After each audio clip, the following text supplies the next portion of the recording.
Mr. President. The senator from Washington. Mr. President, I stand here today to give a voice to the thousands of people who have contacted me in recent weeks, urging me to vote no on this nomination. But first, I need to express my frustration and outrage about what happened here on the floor last night.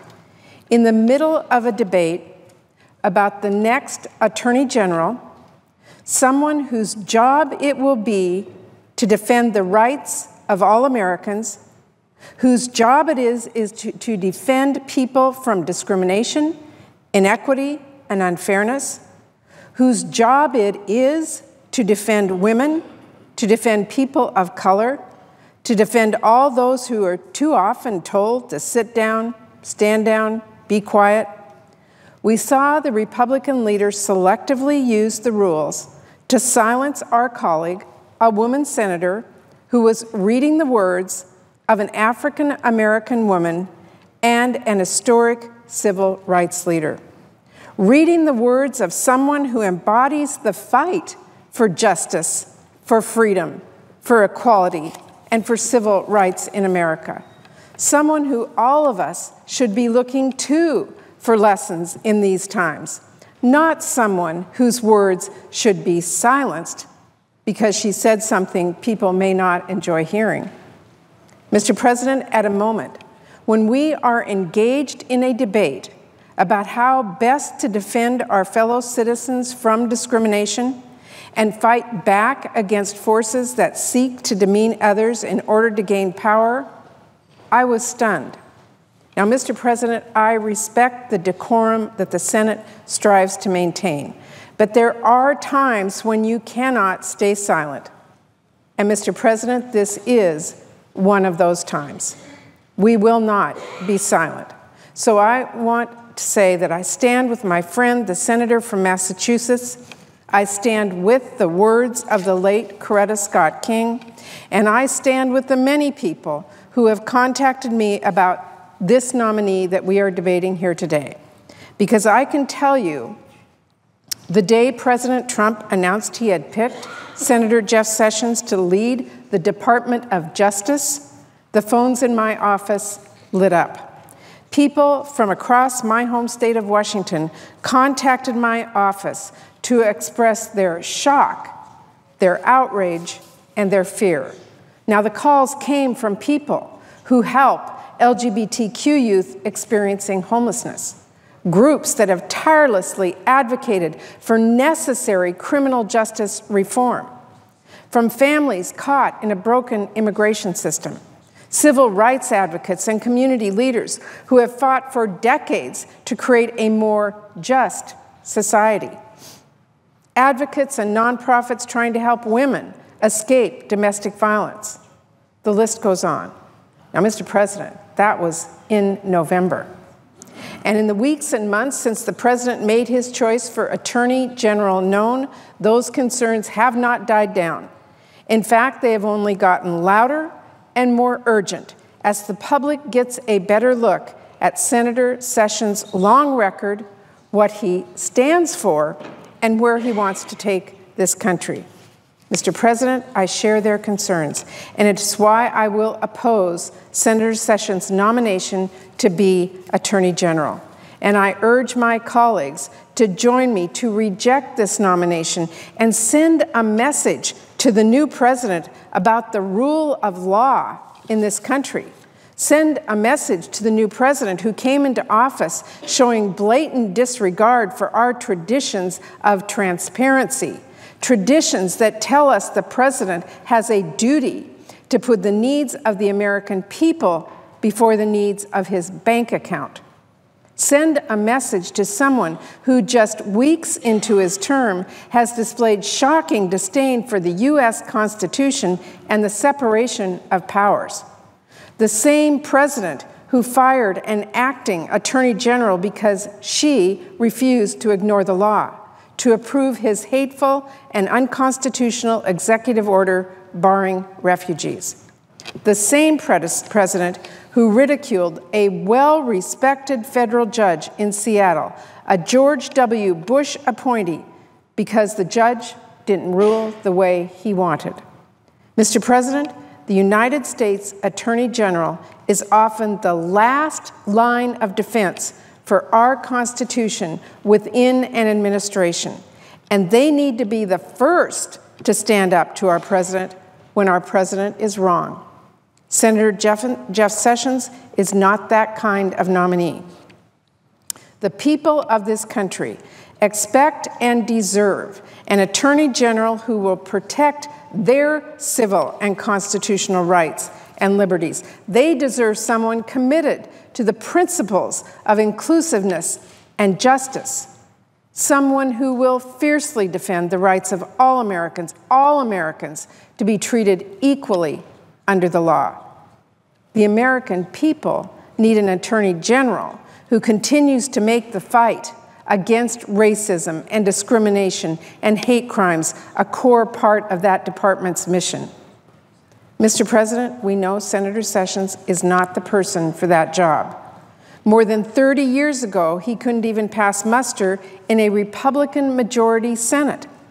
During his confirmation hearing, senators cited his racially charged comments and his shameful record on civil rights as a U.S. attorney as reasons they could not support him.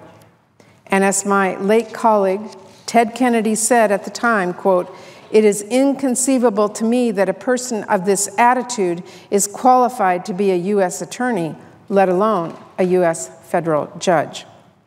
Mr. President, I ask my colleagues who are inclined to support his nomination today, what has changed? Because I have served alongside Senator Sessions for years, and I know his record all too well. And like my constituents who started sounding the alarm back in November, I am deeply concerned by his agenda that would take our country backwards.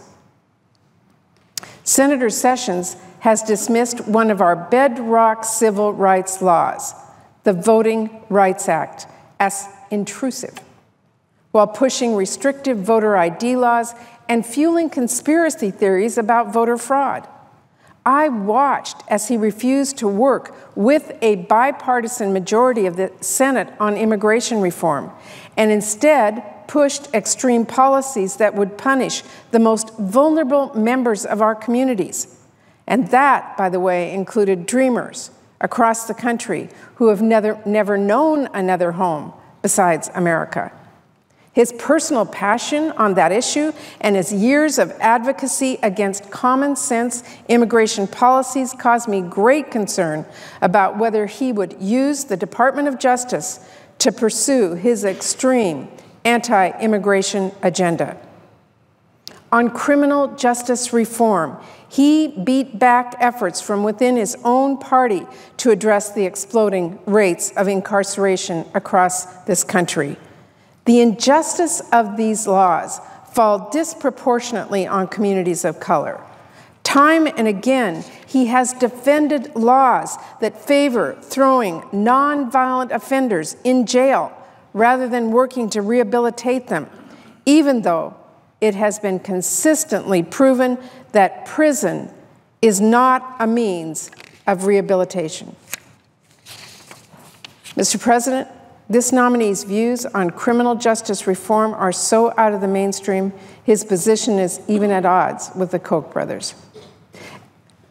At the very time our nation engages in a critically important debate about ensuring equal treatment under the law, as we continue the struggle to make sure equality shines through our education system, our justice system, our economy, and our country, Senator Sessions remains dismissive of the very tools our Justice Department must use to move us forward.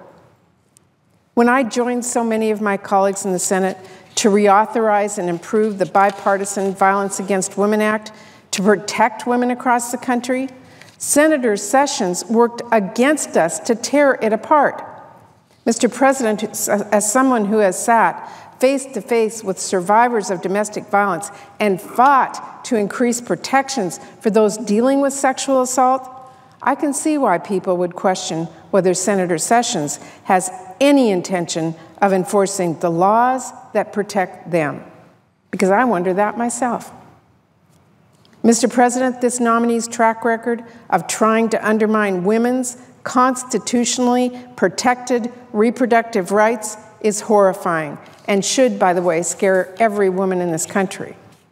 And I've heard from so many members of the LGBTQ community who are terrified that Senator Sessions would be tasked with protecting their rights.